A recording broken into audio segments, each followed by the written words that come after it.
गंगा दशहरे के 10 पाप से मुक्ति दिलाता है गंगा दशहरा। दूसरा, किसी ब्राह्मण किसी गुरुजन को मुख से अपशब्द कह दिया हो तो आज ही का दिन है जिस दिन पाप कर्म से मुक्ति मिल जाती है। तीसरा, किसी स्त्री को, किसी नारी को, किसी कन्या के प्रति, स्त्री के प्रति, नारी के प्रति अगर गलत सोच लिया हो या गलत कर्म हमने कर दिया हो तो उस पाप से मुक्ति गंगा दशहरे का दिन दिला देता है।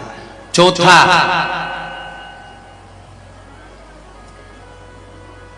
रजो धर्म धारण करने वाली नारी, रजस्वला स्त्री के हाथ का बना हुआ अगर हमने भोजन ग्रहण कर लिया है तो आज गंगा दशहरे का दिन ही ऐसा रहता है जिस दिन उस पाप से हमें मुक्ति मिलती है। पांचवा, किसी के यहां सूतक, सूतक जानते हो सभी लोग, या सावड़। सूतक का मतलब होता है किसी के यहाँ कोई मर गया और उसके यहाँ का तुमने भोजन या पानी ग्रहण कर लिया। सावड़ का मतलब होता है किसी के यहाँ बच्चा हुआ, तुम्हें मालूम नहीं था, उसके घर का 8 दिन का 10 दिन का तुमने भोजन या पानी ग्रहण कर लिया। सूतक या सावड़ का भोजन या अन्न पानी ग्रहण कर ले तो 5वें नंबर का गंगा दशहरे का वर्णन करता है कि 5वां पाप, इस पाप से भी लोगों को मुक्ति मिल जाती है। 6ठे नंबर का वर्णन आया, किसी मंदिर की जगह पर या धर्म की जगह पर अपना कब्जा कर लिया हो या धर्म की जगह को अपना बना लिया हो तो उस पाप से मुक्त होने का एक साधन 6ठे नंबर का। 7वें नंबर का, झाड़ू लगाते समय, बुआरी लगाते समय छोटे छोटे जीव झाड़ू के नीचे मर जाते हैं तो उसके पाप से मुक्ति गंगा दशहरे का दिन दिला देता है। 8वें नंबर का, 8वें नंबर, जिस समय हम भोजन ग्रहण कर रहे हों और हमारे दरवाजे पर कोई व्यक्ति आकर बैठा हुआ है और हमने उसको भोजन का नहीं पूछा या उसका मुख झूठा ना कराया तो उस दोष से वंचित हो जाए, उस दोष को समाप्त कर दे, वो गंगा दशहरे का दिन। 9वें नंबर का, बेटी की शादी करी और बेटी की शादी करने पर बहुत सारा कन्यादान आया। उस कन्यादान में साड़ियां ज्यादा आ गई, सामान ज्यादा आ गया, मिक्सर 2 सेट आ गए, डिनर के 2 सेट आ गए और मायके वालों ने 1 सेट अपने घर में रख लिया और उस मिक्सर में खूब सामान पीस के खाया, खूब निपटाया। बेटी के कन्यादान का सामान घर में रखकर उसका भोग करने पर जो पाप लगता है 9वें नंबर का कहता है गंगा दशहरे का दिन उस पाप को धो देता है।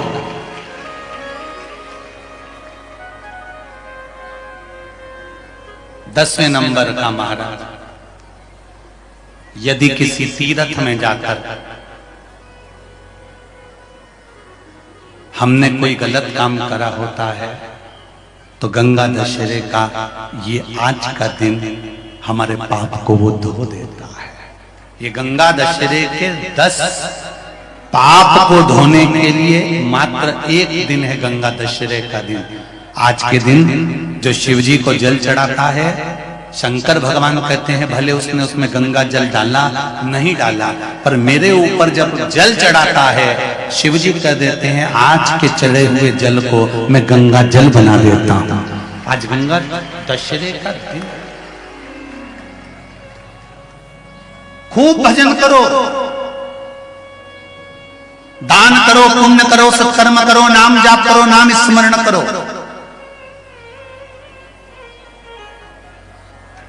और शिव मंदिर में चढ़े हुए जल का थोड़ा सा सिंचन जरूर करो। एक बात अपने ध्यान में उतार कर रखना, तुम ये मत सोचना कि अभी का जो समय है वो बड़ा अच्छा समय चल रहा है, पर इस अच्छे समय में भी बुरे लोगों से तुम्हारा पाला पड़ सकता है, इसका स्मरण तुम्हें रहना चाहिए।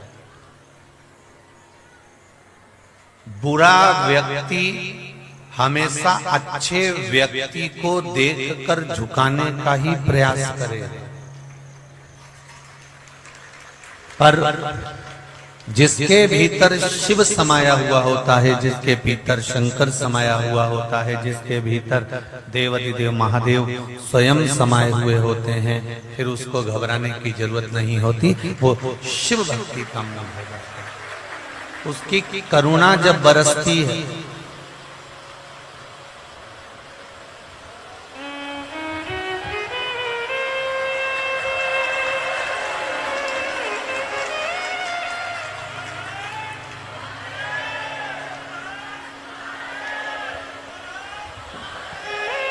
जितने भी बाहर बैठे हैं उनसे निवेदन है, दूसरे नंबर का डूम है, उस डूम के अंदर चले जाइए। आप लोग उस पंडाल में चले जाओ, गीले मत होइएगा। अब ऊपर वालों से तो बोल नहीं सकते कहां जाएंगे ये, ठीक है? तो शिव भक्ति की ओर चले हमारा।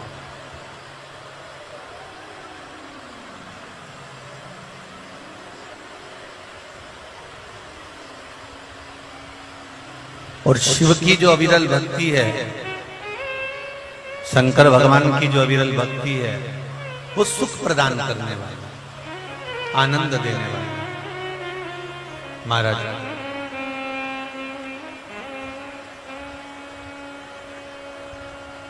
तेरे दरबार की बाबा निराली शान देखी है, तेरे दरबार की बाबा निराली शान देखी है, तुझे देते नहीं देखा पर झोली भरी देखी है, पर झोली भरी देखी। शिव कृपा हो। महाराज साक्षात और साक्षात्कार, ये दो शब्द अलग अलग है। जितने लोग आस्था पर कथा सुन रहे हैं, जितने फेसबुक यूट्यूब पर सुन रहे हैं, और जितने लोग इस पावन कुबेरेश्वर बाबा की धरा पर बैठकर कथा सुन रहे हो, ध्यान से सुनना, सावधान होकर श्रवण करिएगा। साक्षात और साक्षात्कार, ये दो शब्द हैं।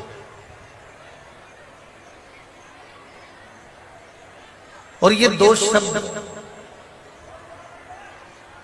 ये जो दो शब्द हैं, ये दोनों अलग अलग है महाराज। जैसे हम कहते हैं भगवान को हमको साक्षात देखना है, भगवान साक्षात प्रकट हो गए, भगवान को हमें साक्षात देखना है। एक शब्द आता है कि साक्षात मतलब एकदम वही आकर खड़े हो, साक्षात प्रकट हो गए। और एक शब्द होता है साक्षात्कार, साक्षात प्रकट हो जाना, दर्शन कर लेना, ये एक अलग विषय हो गया। पर शिव महापुराण की कथा कहती है हमें भगवान का साक्षात दर्शन नहीं करना, हमें तो भगवान के साथ में साक्षात्कार करना है, रोज मिलना, रोज बातें करना। हम रोज परमात्मा से मिले और रोज उनसे बातें करें। प्रतिदिन हम शिव की भक्ति में रमें, प्रतिदिन हम भगवान शंकर का भजन करें, प्रतिदिन हम शिव भक्ति में लीन रहें, प्रतिदिन हम भगवान शंकर की अविरल भक्ति में डूबे रहें, प्रतिदिन हम शंकर का स्मरण करते रहें, प्रतिदिन हम शिव से अपने हृदय की बात कहते रहें।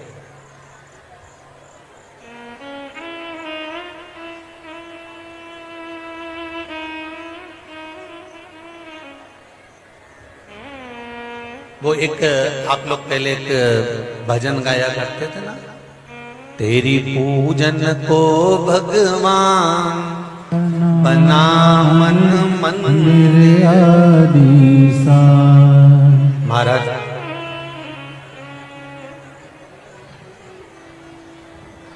जिसने ये गीत लिखा और जिसने ये गीत गाया, उसने पूरा देखकर इस गीत को गाया होगा और पूरा देखकर गीत लिखा होगा। एक बार फिर से इसी लाइन को बोलिए, तेरी पूजन को भगवान बना मन मंदिर आलीसा।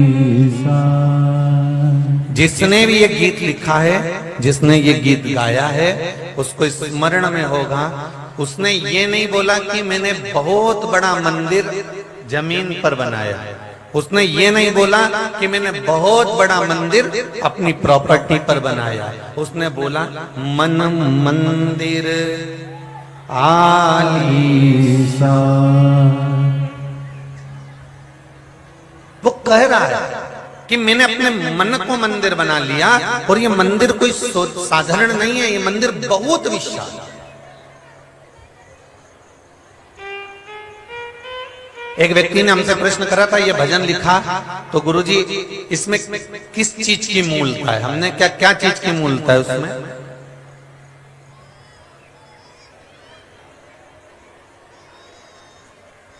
कितनी विडंबना है आज इस संसार की। सोनी जी, पाठक जी, जरा सावधानी से सुनिएगा, और आप लोग भी जितने लोग कथा सुन रहे हैं, कथा के विराम दिवस की कथा है। 10 मिनट भी अगर आपने दिल लगा लिया मेरे महादेव से, तो ये निश्चित है वो 10 मिनट का तुम्हारे को क्या मिलेगा तुम घर जाकर प्राप्त करोगे, ये मालूम पड़ जाएगा। पर थोड़ा दिल लगाना पड़ेगा। अगर दिल लगाकर अपन व्हाट्सएप पर बात करो, चाहे चैटिंग करो, चाहे फोन पे बात करो, उससे मालूम पड़ जाता है कि इसका मन तुमसे बात करने का है कि नहीं। अगर दिल लगाकर आपने फोन पर भी बात करी तो फोन पर बात करते करते 15 मिनट 20 मिनट टूट जाएगा, मालूम नहीं पड़ेगा कब समय निकल गया। और अगर दिल लगाकर बात नहीं करोगे तो आपने आधे घंटे तक भी बात करते रहो तो लोगों का मन रह गया, अरे फालतू की बातें, वो तो ना जाने कहां की बात करते रहे और समय घट गया। पर 10 मिनट भी अगर आप शंकर भगवान को दे रहे हो, कुबेरेश्वर महादेव को दे रहे हो, 10 मिनट भी आप मेरे ओघड़ दानी को, मेरे त्रिकालदर्शी, मेरे शिव को दे रहे हो, तो वो 10 मिनट जो तुमने यहाँ दिल लगाया है मेरे शंकर भगवान से, घर जाकर मालूम पड़ेगा कि वो दिल लगाकर तुम आए थे तो क्या मिला। दुनिया कितनी विडंबना है संसार की, कितनी विडंबना है, जरा विचार करिए कि घर के अंदर भगवान के मंदिर से ज्यादा बड़ी तो बाथरूम होती है। जरा बोलिए सही है कि गलत है? जितने बड़ी बड़ी सिटियों में चले जाओ, बड़े बड़े शहरों में चले जाओ, और शहर में भी जाने को तो जाने दो, तुम अपने अपने नगर गांव में, कॉलोनी में, फ्लैटों में भी देख लेना, भगवान का जो मंदिर होता है वो छोटा होता है और बाथरूम बड़ी सारी होती है।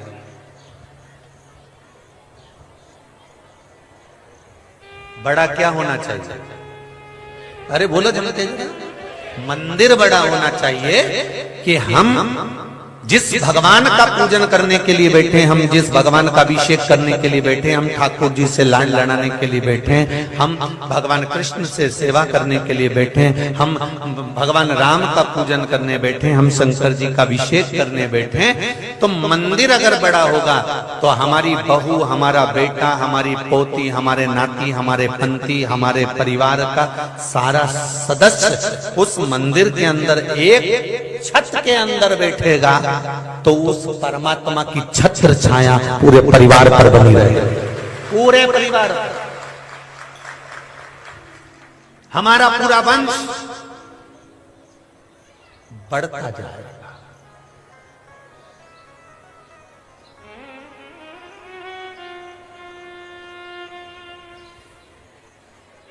वंश जो शब्द है मेरी बहुएं, जितनी भी बेटियां बैठी हैं, जितनी भी बहुएं बैठी हैं और जितने भी नवयुवक बेटा बैठे हैं, भाई बैठे हैं, वो हृदय से सुनना इस कथा को। वंश संबोधन कहां से निकला है? हम कहते हैं ना ये हमारा वंश है, हम इस वंश के हैं, ये वंश हमारा इतना बड़ा है, भगवान की कृपा करना हमारा वंश और बढ़े। ये वंश संबोधन कहां से निकला? ये वंश संबोधन कहां से प्राप्त हुआ? ये वंश संबोधन कहीं दूसरी जगह से नहीं निकला। हमारे यहाँ जो बांस का पेड़ होता है ना, हमारे यहाँ जो बाम्बू का पेड़ होता है, बांस का जो पौधा होता है, उसको कहते वंश। इसलिए हमारे यहाँ जो बांस का काम करते हैं ना, उनको कहते वंशकार। बोलो, बोलते कि नहीं बोलते? उनको कहते वंशकार। जो बांस की डलिया बनाते हैं, बांस का सुपड़ा बनाते हैं, बांस की डलिया सुपड़ा, उसके लिए खूब सुंदर मंडप सिद्ध करते हैं, खूब सुंदर उसकी नक्काशी करते हैं, उस पे कलर करते हैं। जो बांस का कार्य करते हैं उनको वंशकार कहते हैं।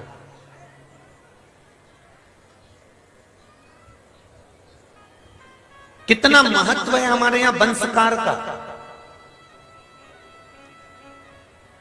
आज दुनिया के लोगों ने ब्राह्मण, क्षत्रिय, वैश्य और शूद्र में लोगों को बांट दिया, पर हमारा सनातन धर्म कहता है कि एक बांस की डलिया बनाने वाला, एक सुपड़ा बनाने वाला, बांस की चौखट बनाने वाला, बांस का मंडप बनाने वाला, ये वंशकार जो होता है, बांस से द्वारा निर्मित जो सामान को सिद्ध करता है, ये साधारण नहीं होता।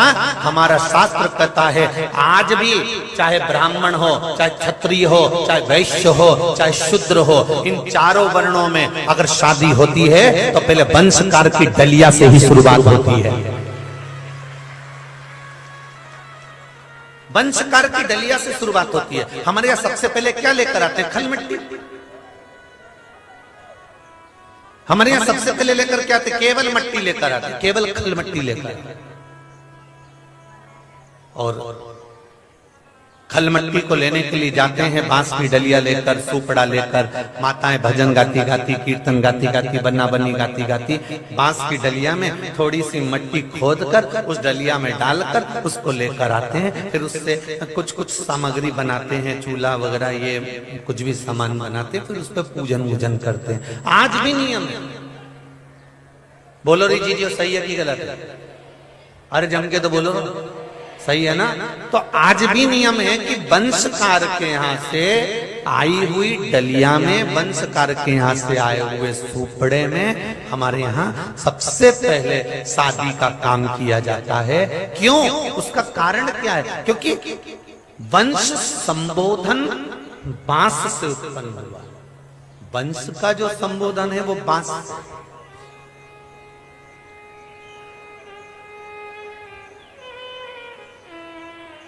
और वंश का संबोधन जब बांस से है तो हम कहते हैं परमात्मा से महाराज जी कि हमारा वंश बढ़े।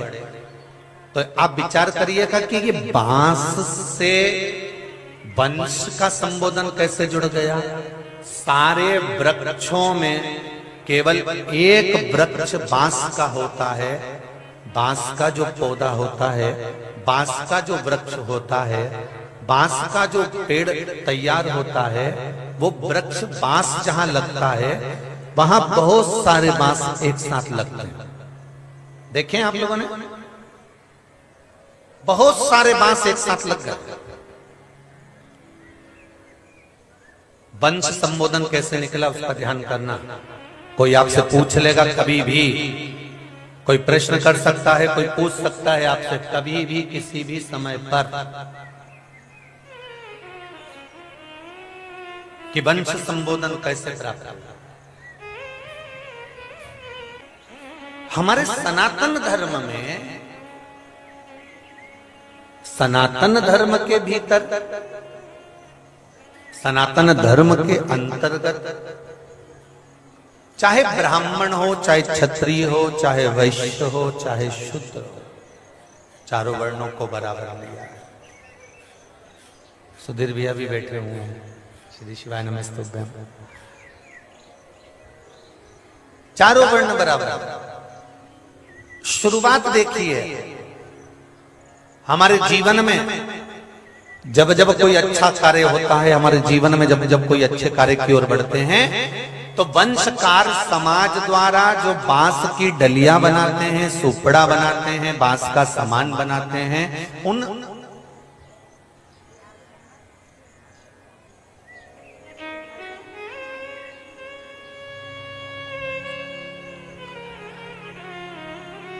तो जब जब अग्रणता होती है तब जब वंशकार के द्वारा निर्मित वो डलिया, निर्मित वो सुपड़ा, निर्मित वो सामग्री प्रयोग में होती। कोई आपसे पूछे कि वंश कहाँ से उत्पन्न होता है, तो वंश शब्द कहाँ से लिया गया, तो बांस से लिया गया। बांस जहां लगाया जाता है वहां बहुत सारे बांस का झुंड उत्पन्न होता है, झुंड उत्पन्न होता है। वो बांस बढ़ते चले जाता है, बढ़ते चले जाता है। उस बांस में तुम पानी दो मत दो, उस बांस में तुम खाद डालो मत डालो, वो बांस बढ़ रहा है। साथ में ये वंश शब्द कैसे निकला, अब समझना उसको कि बांस जब बढ़ता है उसमें कोई बांस में कीड़े लग जाते हैं, कीड़े लग जाते हैं, बांस अंदर से सुलने लगता है, सुलने लगता है, वो खोखला हो जाता है, खोखला हो गया, वो गिरने वाला होता है। जैसे ही गिरने वाला होता है उसके पास में जितने बांस लगे रहते हैं वो उस बांस को गिरने नहीं देते, इसको वंश कहते हैं। इसी को वंश कहा गया।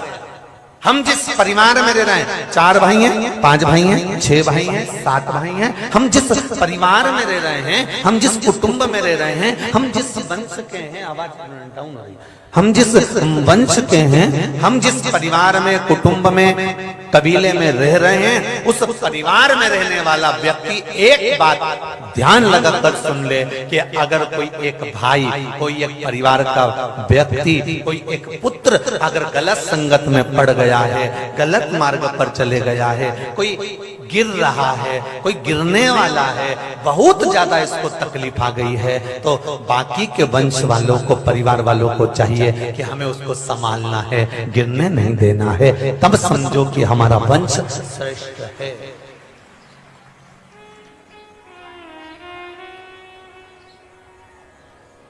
तब जाकर हमको लगता है कि इसमें श्रेष्ठता है, इनको बढ़ाइए थोड़ा सा, प्रेशर बढ़ाओ, प्रेशर। तब जाकर हमको लगता है कि हमारा वंश हमको साध कर चल रहा है।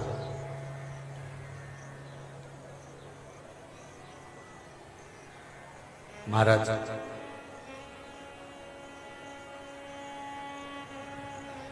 तेरी पूजन को भगवान बना मन मंदिर आदि। अब मन को मंदिर इसलिए बनाया क्योंकि आज के समय में हम बाथरूम बड़ी बनाएंगे, मंदिर छोटा बनाएंगे। विडंबना है ये इस संसार की।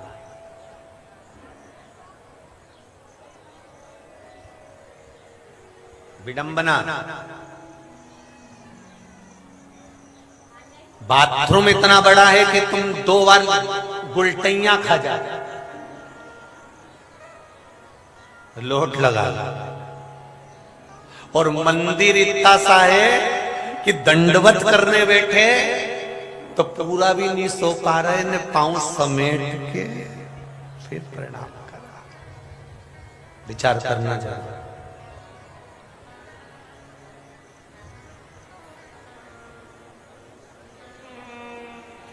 ये पश्चिम की जो हवा होती है ना,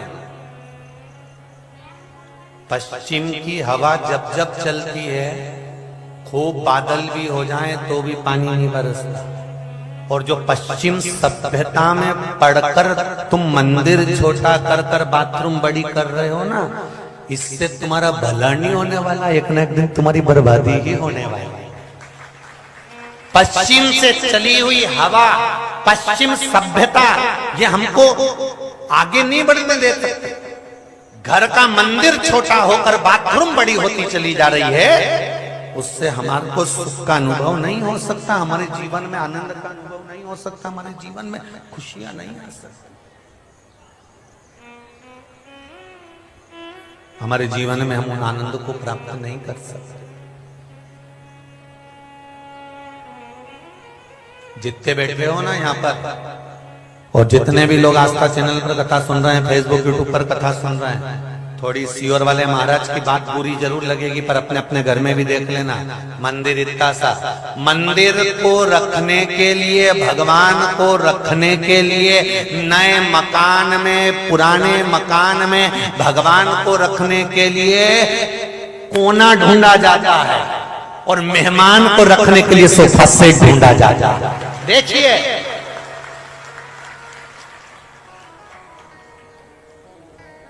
फिर दुनिया के लोग कहते हैं सीओर वाला महाराज काली मिर्ची बहुत लगाता है।